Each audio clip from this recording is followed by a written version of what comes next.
Olá, turma, tudo bem? Bora lá para a nossa leitura. Mais um dia, né, com o Senhor, com a palavra. Nós vamos seguir.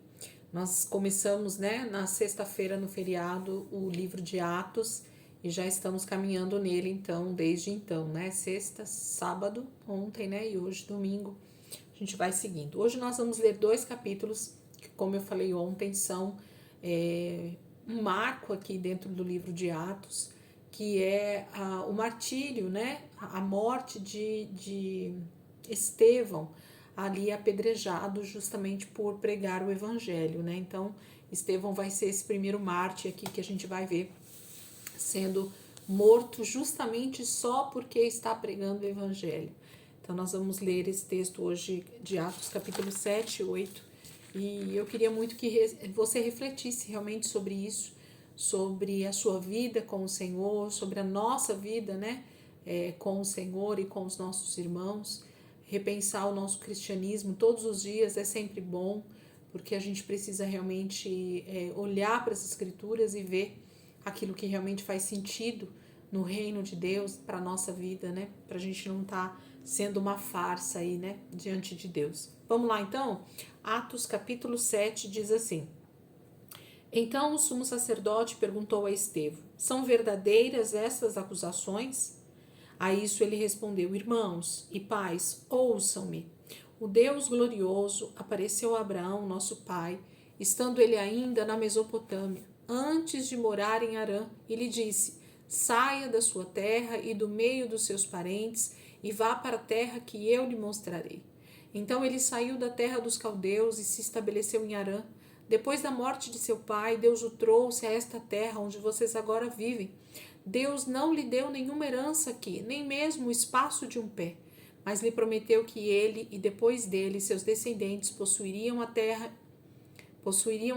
embora naquele tempo Abraão não tivesse filhos. Deus lhe falou desta forma: seus descendentes serão peregrinos numa terra estrangeira e serão escravizados e maltratados por 400 anos. Mas eu castigarei a nação a quem servirão como escravos, e depois sairão dali e me adorarão neste lugar. E deu a Abraão a aliança da circuncisão. Por isso, Abraão gerou Isaque e o circuncidou 8 dias depois do seu nascimento. Mais tarde, Isaque gerou Jacó e este os 12 patriarcas. Os patriarcas, tendo inveja de José, venderam-no como escravo para o Egito. Mas Deus estava com ele e o libertou de todas as suas tribulações, dando a José favor e sabedoria diante do faraó, rei do Egito. Este o tornou governador do Egito e de todo o seu palácio. Depois houve fome em todo o Egito e em Canaã, trazendo grande sofrimento, e os nossos antepassados não encontravam alimento. Ouvindo que havia trigo no Egito, Jacó enviou nossos antepassados em sua primeira viagem. Na segunda viagem deles, José fez-se reconhecer por seus irmãos, e Faraó pôde conhecer a família de José. Depois disso, José mandou buscar seu pai, Jacó, e toda a sua família, que eram 75 pessoas. Então Jacó desceu ao Egito, onde faleceram ele e os nossos antepassados. Seus corpos foram levados de volta a Siquém e colocados no túmulo que Abraão havia comprado ali dos filhos de Amor por certa quantia. Ao se aproximar o tempo em que Deus cumpriria sua promessa a Abraão, aumentou muito o número do nosso povo no Egito. Então outro rei, que nada sabia a respeito de José, passou a governar o Egito. Ele agiu traiçoeiramente para com o nosso povo e oprimiu os nossos antepassados, obrigando-os a abandonar os seus recém-nascidos, para que não sobrevivessem. Naquele tempo nasceu Moisés, que era um menino extraordinário. Por 3 meses ele foi criado na casa de seu pai. Quando foi abandonado, a filha do faraó o tomou e o criou como seu próprio filho. Moisés foi educado em toda a sabedoria dos egípcios e veio a ser poderoso em palavras e obras. Ao completar 40 anos, Moisés decidiu visitar seus irmãos israelitas. Ao ver um deles sendo maltratado por um egípcio, saiu em defesa do oprimido e o vingou, matando o egípcio. Ele pensava que seus irmãos compreenderiam que Deus o estava usando para salvá-los, mas eles não compreenderam. No dia seguinte, Moisés dirigiu-se a 2 israelitas que estavam brigando e tentou reconciliá-los, dizendo: Homens, vocês são irmãos, por que ferem um ao outro? Mas o homem que maltratava o outro empurrou Moisés e disse: Quem o nomeou líder e juiz sobre nós? Quer matar-me como matou o egípcio ontem? Ouvindo isso, Moisés fugiu para Midian, onde ficou morando como estrangeiro e teve 2 filhos. Passados 40 anos, apareceu a Moisés um anjo na labareda de uma sarça em chamas no deserto perto do Monte Sinai. Vendo aquilo, ficou atônito e, aproximando-se para observar, ouviu a voz do Senhor. Eu sou o Deus dos seus antepassados, o Deus de Abraão, o Deus de Isaque e de Jacó. Moisés, tremendo de medo, não ousava olhar. Então o Senhor lhe disse: Tire as sandálias dos pés, porque o lugar em que você está é terra santa. De fato, tenho visto a opressão sobre o meu povo no Egito.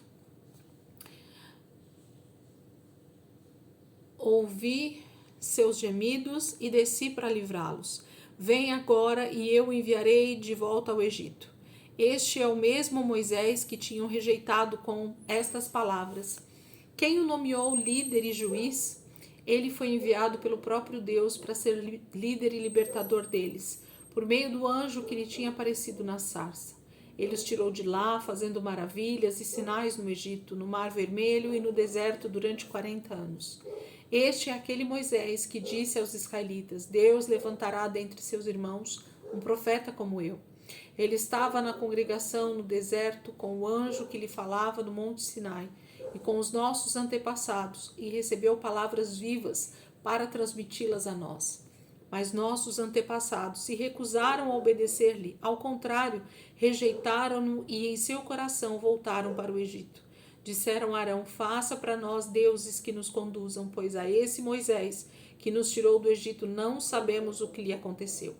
Naquela ocasião fizeram um ídolo em forma de bezerro, trouxeram-lhe sacrifícios e fizeram uma celebração em honra ao que suas mãos tinham feito.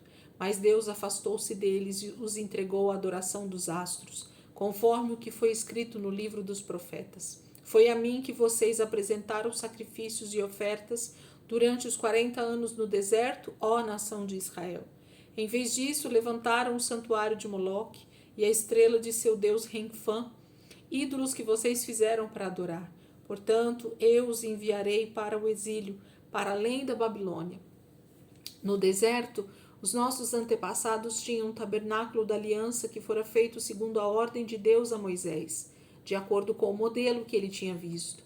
Tendo recebido o tabernáculo, nossos antepassados o levaram sob a liderança de Josué, quando tomaram a terra das nações que Deus expulsou de diante deles. Esse tabernáculo permaneceu nessa terra até a época de Davi, que encontrou graça diante de Deus e pediu que ele lhe permitisse providenciar uma habitação para o Deus de Jacó.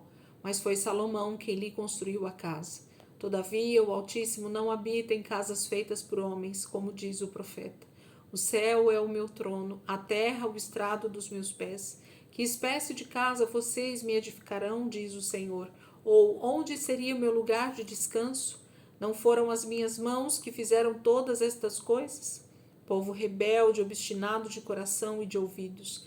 Vocês são iguais aos seus antepassados, sempre resistem ao Espírito Santo. Qual dos profetas os seus antepassados não perseguiram? Eles mataram aqueles que prediziam a vinda do justo, de quem agora vocês se tornaram traidores e assassinos. Vocês que receberam a lei por intermédio de anjos, mas não lhe obedeceram. Ouvindo isso, ficaram furiosos e rangeram os dentes contra ele. Mas Estevão, cheio do Espírito Santo, levantou os olhos para o céu e viu a glória de Deus e Jesus em pé à direita de Deus e disse: Vejo os céus abertos e o Filho do Homem em pé à direita de Deus. Mas eles taparam os ouvidos e, dando fortes gritos, lançaram-se todos juntos contra ele. Arrastando-o para fora da cidade, começaram a apedrejá-lo. As testemunhas deixaram seus mantos aos pés de um jovem chamado Saulo. Enquanto apedrejavam Estevão, este orava: Senhor Jesus, recebe o meu espírito. Então caiu de joelhos e bradou: Senhor, não os consideres culpado deste pecado. E tendo dito isto, adormeceu. Capítulo 7, para mim, é um resumo de todo o Antigo Testamento, praticamente. ele vai falando de forma quase que cronológica, né? Na verdade é cronológica. Estevão vai demonstrando a esses homens que estão ali para matá-lo, né? Para interrogá-lo, de como desde o início o coração do ser humano tem sido obstinado contra Deus, de como realmente desde o início Israel rejeitou o Senhor em todos os sentidos, e não está sendo diferente naquele momento também. Eles estão também diante de uma situação onde mais uma vez a palavra de Deus está sendo contrariada, o Senhor está sendo o alvo, né, da perseguição daqueles homens. Não é Estevão, né, é a verdade que está sendo perseguida. Capítulo 8. E Saulo estava ali consentindo na morte de Estevão. Naquela ocasião desencadeou-se grande perseguição contra a igreja em Jerusalém. Todos, exceto os apóstolos, foram dispersos pelas regiões da Judéia e de Samaria. Alguns homens piedosos sepultaram Estevão e fizeram por causa dele grande lamentação. Saulo, por sua vez, devastava a igreja, indo de casa em casa, arrastava homens e mulheres e os lançava na prisão. Os que haviam sido dispersos pregavam a palavra por onde quer que fosse. Indo Filipe para uma cidade de Samaria, ali lhes anunciava o Cristo. Quando a multidão ouviu Filipe e viu os sinais milagrosos que ele realizava, deu unânime atenção ao que ele dizia. Os espíritos imundos saíam de muitos, dando gritos, e muitos paralíticos e mancos foram curados. Assim houve grande alegria naquela cidade. Um homem chamado Simão vinha praticando feitiçaria durante algum tempo naquela cidade, impressionando todo o povo de Samaria. Ele se dizia muito importante, todo o povo, do mais simples ao mais rico, dava-lhe atenção e exclamava: Este homem é o poder divino, conhecido como grande poder. Eles o seguiam, pois ele os havia iludido com sua mágica durante muito tempo. No entanto, quando Filipe lhe pregou as boas novas do reino de Deus e do nome de Jesus Cristo, creram nele e foram batizados tanto homens como mulheres. O próprio Simão também creu e foi batizado, e seguia Filipe por toda parte, observando maravilhados os grandes sinais e milagres que eram realizados. Os apóstolos em Jerusalém, ouvindo que Samaria havia aceitado a palavra de Deus, enviaram para lá Pedro e João. Esses, ao chegarem, oraram para que eles recebessem o Espírito Santo, pois o Espírito ainda não havia descido sobre nenhum deles. Tinham apenas sido batizados em nome do Senhor Jesus. Então Pedro e João lhe impuseram as mãos e eles receberam o Espírito Santo. Vendo Simão que o Espírito era dado como a imposição das mãos dos apóstolos, ofereceu-lhes dinheiro e disse: Dê-me também este poder, para que a pessoa sobre quem eu puser as mãos receba o Espírito Santo. E Pedro respondeu: Pereça com você o seu dinheiro. Você pensa que pode comprar o dom de Deus com dinheiro? Você não tem parte neste direito algum. Você não tem parte nem direito algum neste ministério, porque o seu coração não é reto diante de Deus. Arrependa-se dessa maldade e ore ao Senhor. Talvez Ele perdoe tal pensamento do seu coração, pois vejo que você está cheio de amargura e preso pelo pecado. Simão, porém, respondeu: Orem vocês ao Senhor por mim, para que não me aconteça nada do que vocês disseram. Tendo testemunhado e proclamado a palavra do Senhor, Pedro e João voltaram a Jerusalém pregando o evangelho em muitos povoados samaritanos. Um anjo do Senhor disse a Filipe: Vá para o sul, para a estrada deserta que desce de Jerusalém a Gaza. Ele se levantou e partiu. No caminho encontrou um eunuco etíope, um oficial importante encarregado de todos os tesouros de Candance, rainha dos etíopes. Esse homem viera a Jerusalém para adorar a Deus, e de volta para casa, sentado em sua carruagem, lia o livro do profeta Isaías. E o Espírito disse a Filipe: Aproxime-se dessa carruagem e acompanhe. Então Filipe correu para a carruagem, ouviu o homem lendo o profeta Isaías e lhe perguntou: O Senhor entende o que está lendo? E ele respondeu: Como posso entender se alguém não me explicar? Assim convidou Filipe para subir e sentar-se ao seu lado. O eunuco estava lendo esta passagem da Escritura. Ele foi levado como ovelha para o matadouro, e como cordeiro mudo diante do tosqueador, ele não abriu a sua boca. Em sua humilhação foi privado de justiça. Quem pode falar dos seus descendentes? Pois a sua vida foi tirada da terra. O eunuco perguntou a Filipe: Diga-me, por favor, de quem o profeta está falando? De si próprio ou de outro? Então Filipe começando com aquela passagem da Escritura, anunciou-lhe as boas novas de Jesus. Prosseguindo pela estrada, chegaram ao lugar onde havia água. E o eunuco disse: olha, aqui há água. Que me impede de ser batizado? E disse Filipe: você pode, se crê de todo o coração. O eunuco respondeu: creio que Jesus Cristo é o Filho de Deus. Assim deu ordem para parar a carruagem.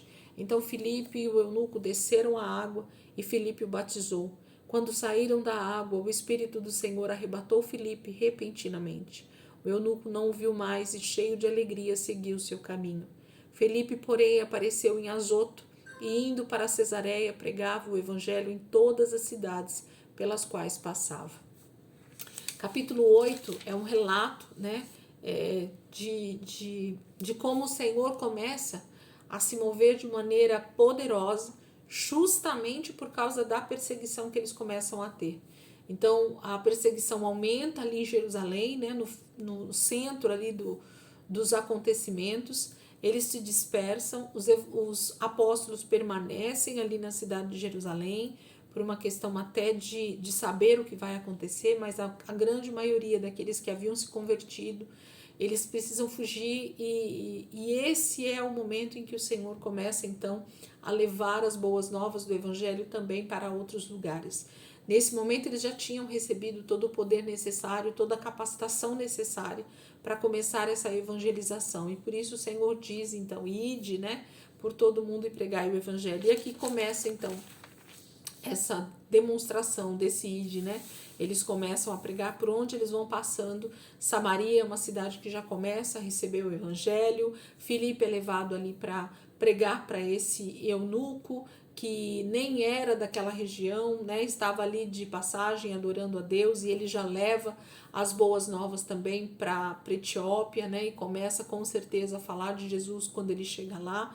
Então o Senhor começa a mover de maneira poderosa esse vento de evangelização por todas as partes, justamente por causa da perseguição. Eles precisam fugir e, fugindo para outras regiões, eles começam então a avançar com essa pregação do evangelho. Maravilhoso ver que mesmo diante de situações aparentemente ruins, Deus faz o mover dele acontecer por onde quer que a gente vá. Basta que estejamos prontos a ouvir, né, o Espírito Santo realmente e sermos direcionados ao que fazer diante daquela dificuldade. O Senhor pode transformar em bênção, né, com certeza. Amém? Então, que nesse domingo a gente possa meditar nesses dois textos aí, né? São dois capítulos muito bons para a gente refletir, meditar, pensar e ver como realmente está a nossa vida diante do Senhor, como discípulos, né? Como pessoas que são chamadas para esse grande ministério do ID, de pregar o evangelho a todas as pessoas também, tá bom? Deus abençoe, ótimo domingo para vocês. Amanhã a gente começa a semana 48, estamos aí seguindo, né? Praticamente nós temos aí 2 semanas para acabar novembro, né? E aí dezembro também, mais algumas semanas e já terminamos a nossa leitura. Serão dias muito bons, onde a gente vai meditar nas cartas de Paulo, de Pedro, de João, o Evangelho avançando e por fim a gente termina aí dezembro com o Apocalipse, meditando um pouco mais nessa palavra que é tão poderosa, né? Tá bom? Deus abençoe e amanhã, se Deus quiser, a gente está aqui de volta para continuar a nossa leitura.